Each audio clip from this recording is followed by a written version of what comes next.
Hay màu rồi, xìu rồi hay nó nữa, cho số trung nào.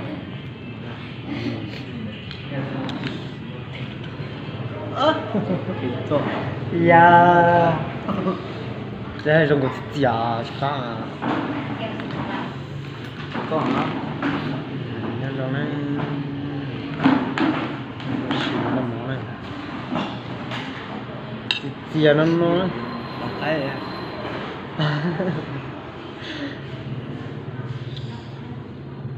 xe nó mỏ nó cá nó giờ mỏ nó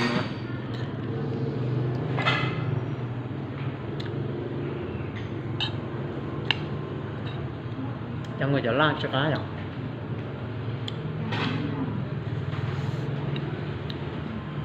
mò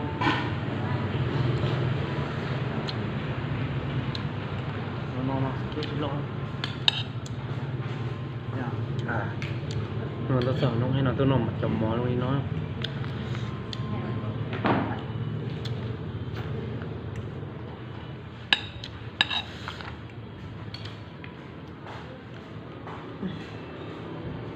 not hot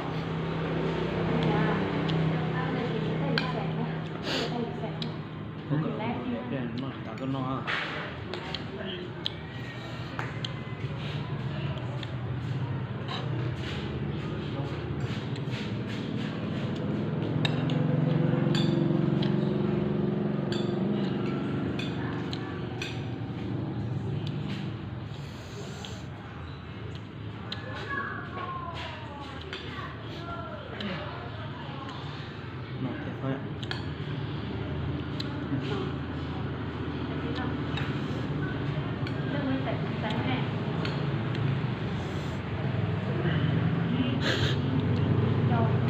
trong đấy nó chỉ tôi chờ nó hay nó liền chỉ thầu bên nhà nó chờ cho nó đã được cho nó mở nó chỗ nó chỉ cá chỉ chia nó nói hết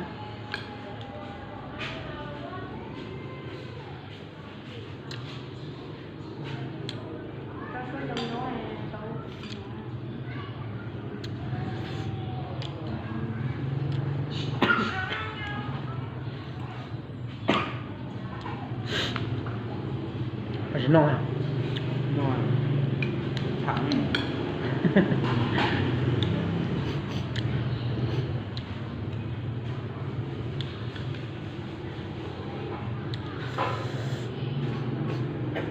mòn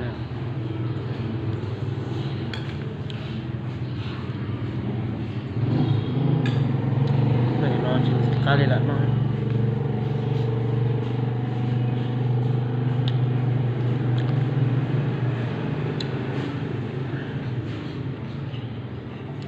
chia trâu rồi con tàu nữa để nó làm một cái này nó cả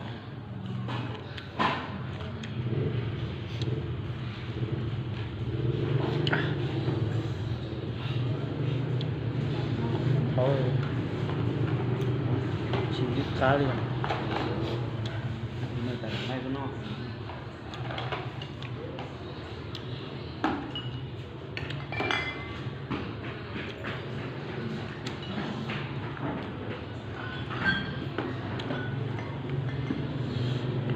nói cho nó chẳng có gì xìa sao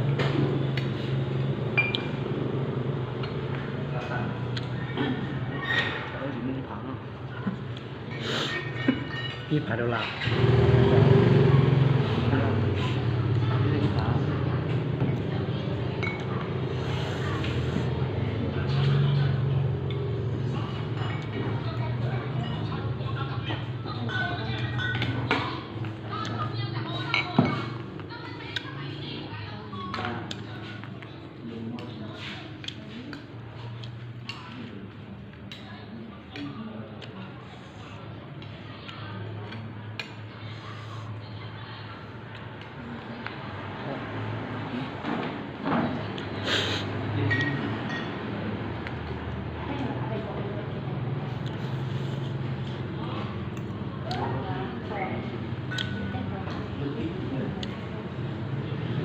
cho nó do người nhiều ha.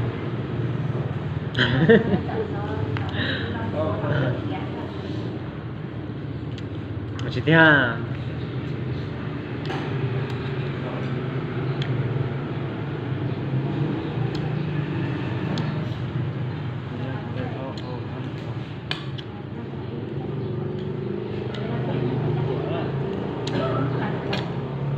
Chị thấy ha.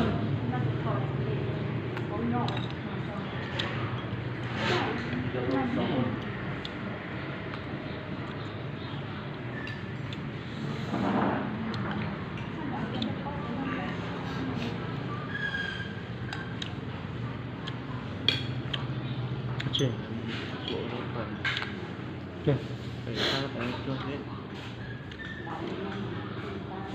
chưa tại chào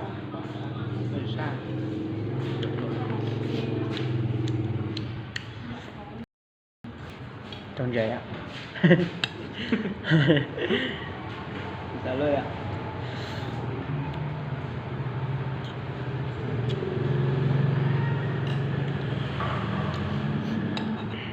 Có gì xíu xíu sự chỉ sáng thôi à. nên nói ạ.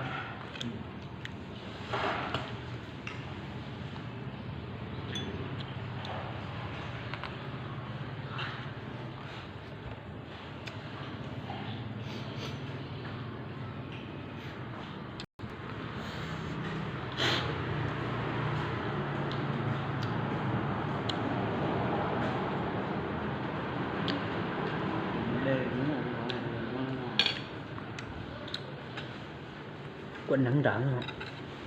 Đây tên là trống à? Tất cả. Sao có bán được thứ nhất Ừ.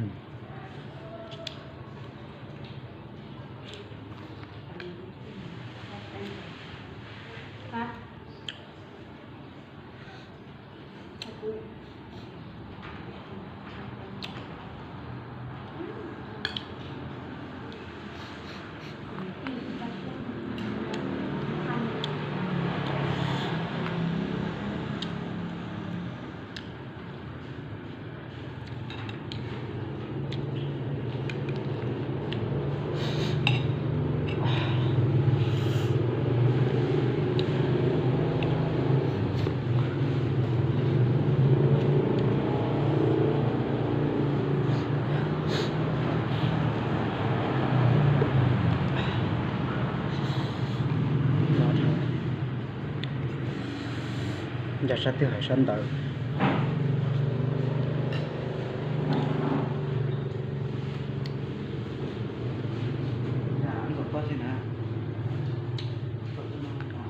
Chỉ do từ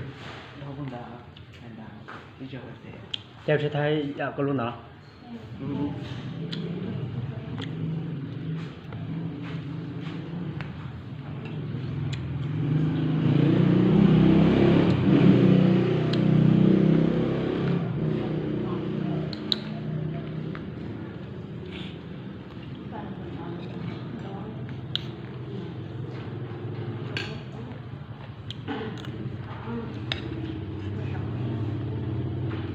Thôi nó đỏ. Nó đỏ.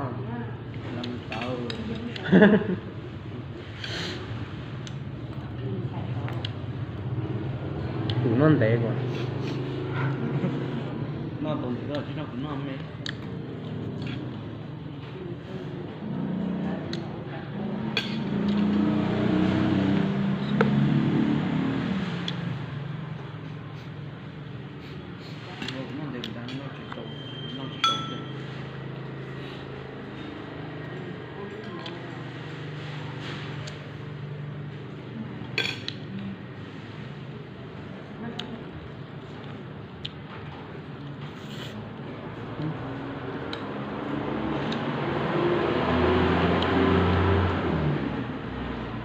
Để các bạn tỏ cái này ở hảo.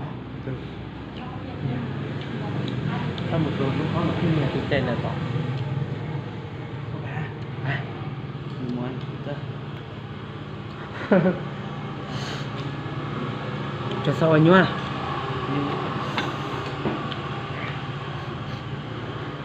Chú.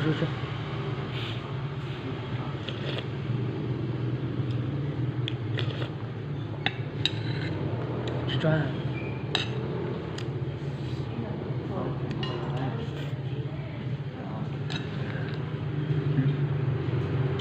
Trông nè.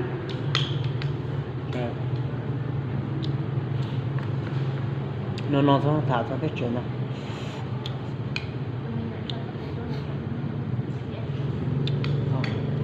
Cho trẻ con trong này đẹp quá à.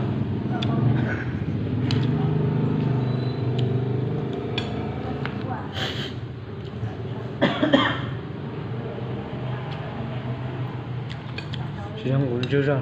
Thả.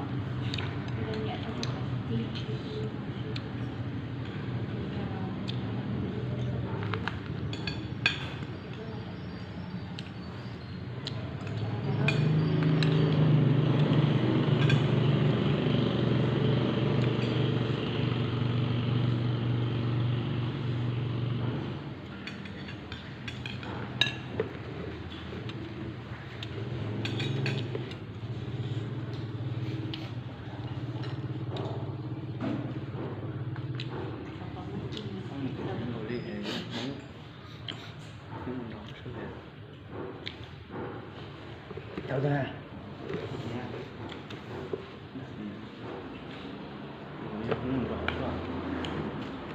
Câu từ thông đá.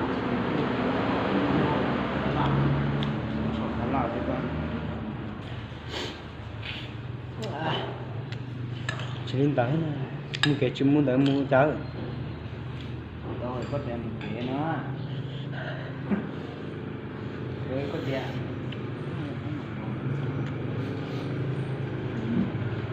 Cái đây là của sao?